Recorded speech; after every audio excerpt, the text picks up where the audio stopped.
Chers collègues, conformément aux dispositions de l'article 1er de la loi numéro 13/008 du 22 janvier 2013, modifiant et complétant la loi numéro 08/012 du 31 juillet 2008 portant principes fondamentaux relatifs à la libre administration des provinces et de l'article 58 du règlement intérieur de l'Assemblée provinciale du Lualaba, celle-ci tient de plein droit et chaque année 2 sessions ordinaires. La première s'ouvre le 30 mars et se clôture le 29 juin. La deuxième s'ouvre le 30 septembre et se clôture le 29 décembre. Si le 30 mars et ou le 30 septembre tombe un dimanche ou un jour férié, l'ouverture de la session a lieu les jours ouvrables qui suivent. Il en est de même pour la clôture. Aujourd'hui, étant le 30 septembre, nous sommes donc dans l'obligation d'ouvrir la session ordinaire de septembre 2022.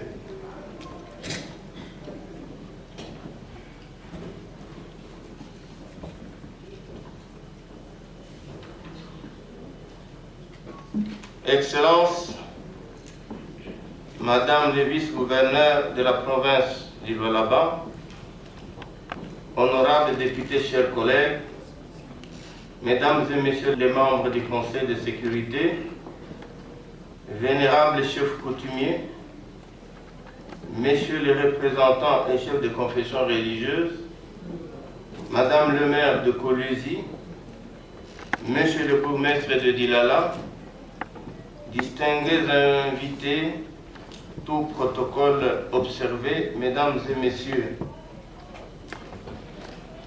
c'est une joie, un privilège et un honneur de nous retrouver cet après-midi du vendredi 30 septembre dans cette somptueuse salle de paix du Cercle Manica, siège de l'Assemblée provinciale du Lualaba, à l'ouverture solennelle de la session ordinaire de septembre 2022, dite session budgétaire.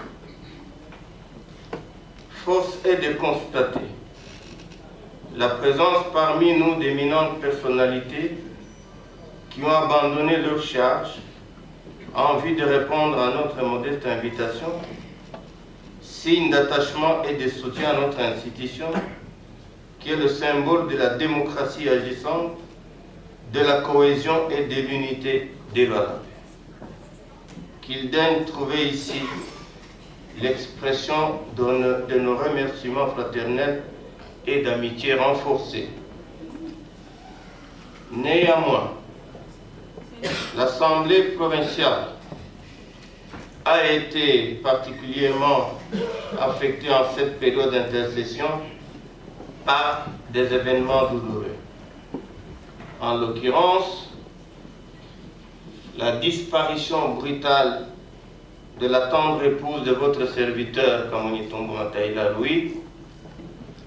En effet, maman Martine Néena a quitté cette terre des hommes, affectant toute une famille qui lui était fortement attachée.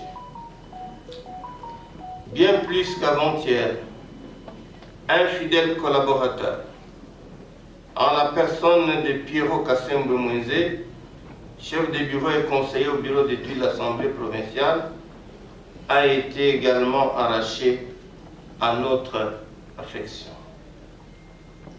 Ici est d'évoquer également des incidents malheureux avec mort d'homme qui ont émaillé l'opération dite Kanyama Kassese ou opération Zéro Délinquant. Saisie de cette situation par les médias, l'Assemblée provinciale a diligenté une mission d'enquête dont les conclusions ont déjà été remises auprès des autorités compétentes.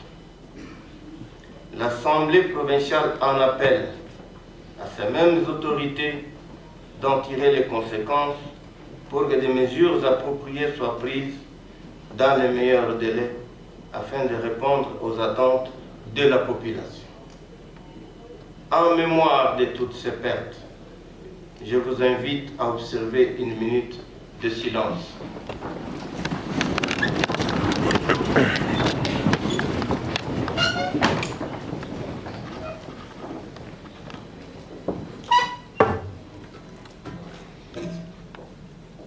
Merci. Honorables députés, chers collègues, distingués invités, mesdames et messieurs, la présente session dite budgétaire sera consacrée en priorité à l'examen et à l'adoption de l'édit des finances de l'exercice 2023. Au-delà de ce à quoi il sert directement, le budget offre une visibilité plus nette de l'action publique parce qu'il définit les grands choix de politique publique du gouvernement. Il est également le moyen par lequel nos compatriotes s'aperçoivent aisément à la fois de sa part les contributions au bon fonctionnement de la vie publique et des affectations qui en seront faites. Il est enfin pour les honorables députés qui vont l'examiner puis le voter, l'instrument par excellence du contrôle de l'action du gouvernement sans la moindre complaisance. Les travaux en plénière et en commission vont exiger de notre part, autorité budgétaire que nous sommes, beaucoup de temps, d'énergie et de sens de responsabilité.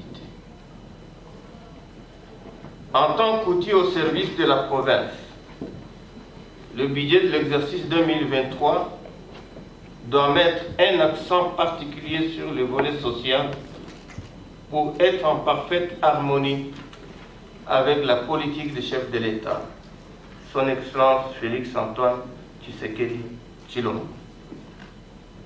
Pour ce faire, nous devons l'examiner à la loupe du réalisme, c'est-à-dire en rapport avec le contexte social et ses effets induits sur la vie de nos populations. Cet exercice auquel nous allons nous livrer n'est nullement anodin.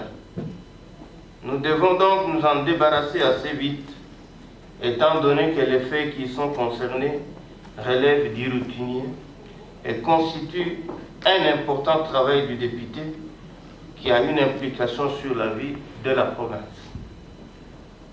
C'est l'occasion pour nous de vérifier aussi que le budget de l'exercice en cours est exécuté ou il est à refaire.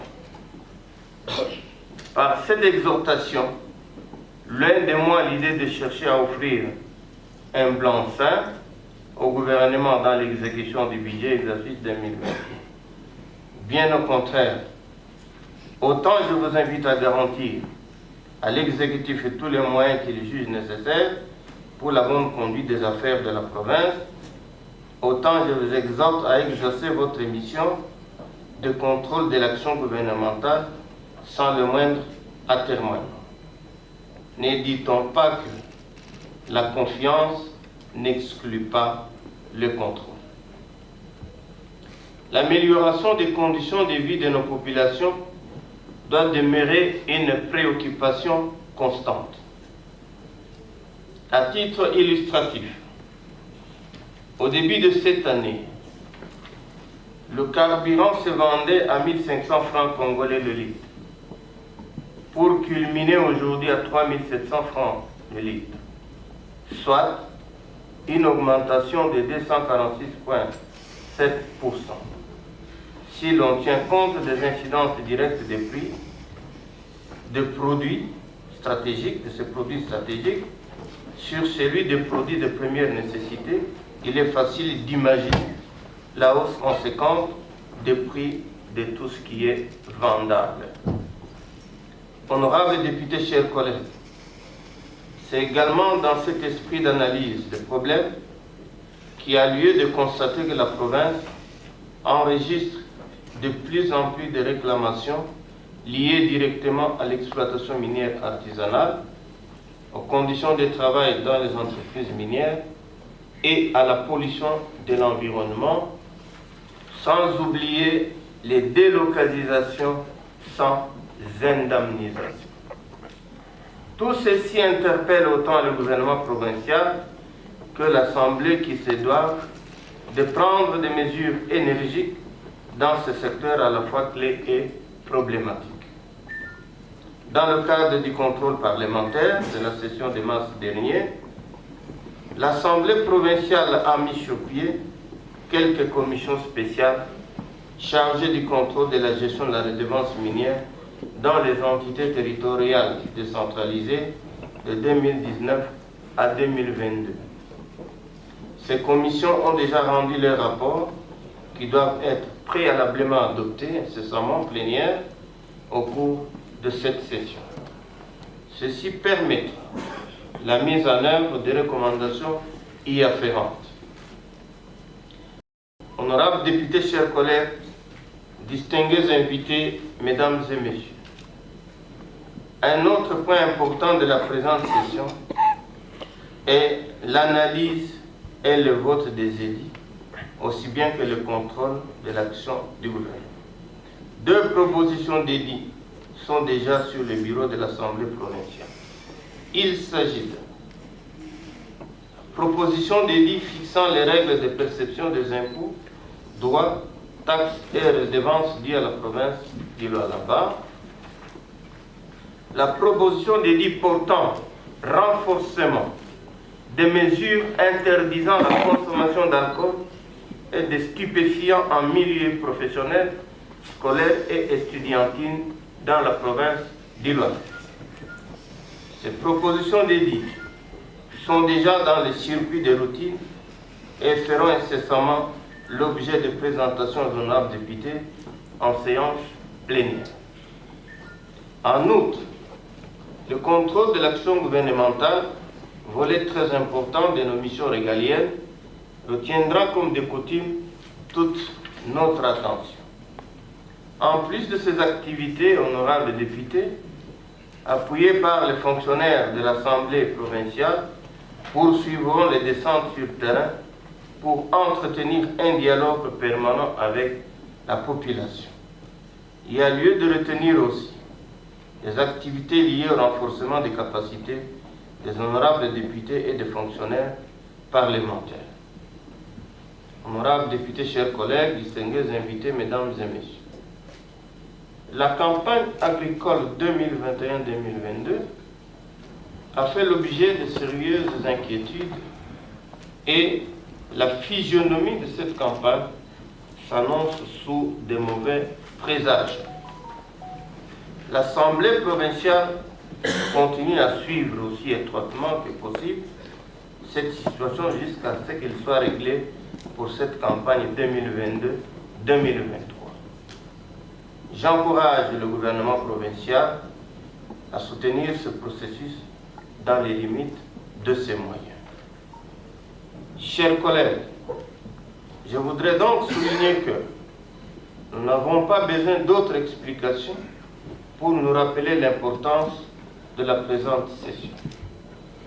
Mon appel à tous est que nous nous engageons pleinement dans l'énorme tâche qui nous attend et que nous nous mettions résolument à l'œuvre pour épuiser le programme du travail de cette session dans les limites du temps qui nous est imparti et répondre ainsi aux attentes de nos concitoyens. Excellences, Madame le Vice-Gouverneur, honorables députés, chers collègues, distingués invités, mesdames et messieurs, permettez-moi de terminer ce propos en rendant un vibrant hommage au chef de l'État, le président de la République, son Excellence Félix-Antoine Tshisekedi Tshilombo, garant de la sécurité et de la paix, pour son discours franc, tenu du haut de la tribune des Nations Unies, à l'occasion de la 77e Assemblée Générale, dans lequel il a dénoncé l'agression du pays par le Rwanda en se cumulant dans le M23, qui, comme chacun le sait, est un mouvement terroriste d'Afrique centrale. j'invite la population d'Ilona de se ranger derrière le chef de l'État pour bloquer le complot que l'Occident et l'ONU sont en train d'organiser pour découper notre pays en plusieurs États. De la même manière, je demande à tous les Lolans qui sont dans la vision du chef de l'État de l'y accompagner en toute honnêteté, sans user de la ruse. Nous devons avoir l'art de nous souder les coudes pour que nous soyons de plus en plus respectés par les autres. Dans ce contexte, acceptons qu'il ne sera point de bon aloi de méconnaître les valeurs et les forces des autres. C'est mieux de réaliser ce que l'autre n'a pas fait. C'est la somme des différents efforts qui nous produira un gros volume de réalisation à notre actif. Le Lolabé ne mérite pas ce que nous lui imposons. Mensonges, jalousie, calomnie, injures et que sais-je encore. Faisons mieux. C'est pourquoi j'annonce que cette session, étant celle qui précède l'année électorale, mon institution et ses membres seront beaucoup plus en mouvement vers l'intérieur de la province pour vendre l'image nationaliste du président de la République, Félix Antoine Tshisekedi, qui veut voir la MONUSCO aller s'entasser à New York et non à l'est de notre pays.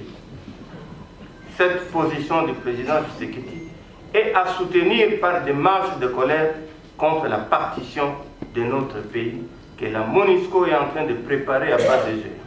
Même le secrétaire général de l'ONU va dans le sens de vos tours. C'est inacceptable. Excellence, Madame le vice-gouverneur de la province, honorables députés, chers collègues, distingués invités, Mesdames et Messieurs. Vous remerciant tous encore une fois, ainsi que tous les amis de l'Assemblée provinciale, pour les progrès et réalisations déjà enregistrés par notre institution grâce à votre collaboration, en souhaitant que celle-ci puisse être poursuivie afin de nous acquitter toujours loyalement de nos missions en ce haut lieu de représentation de nos concitoyens. C'est sur ces paroles que je déclare ouvert les travaux de la session ordinaire de septembre 2022. Je vous remercie.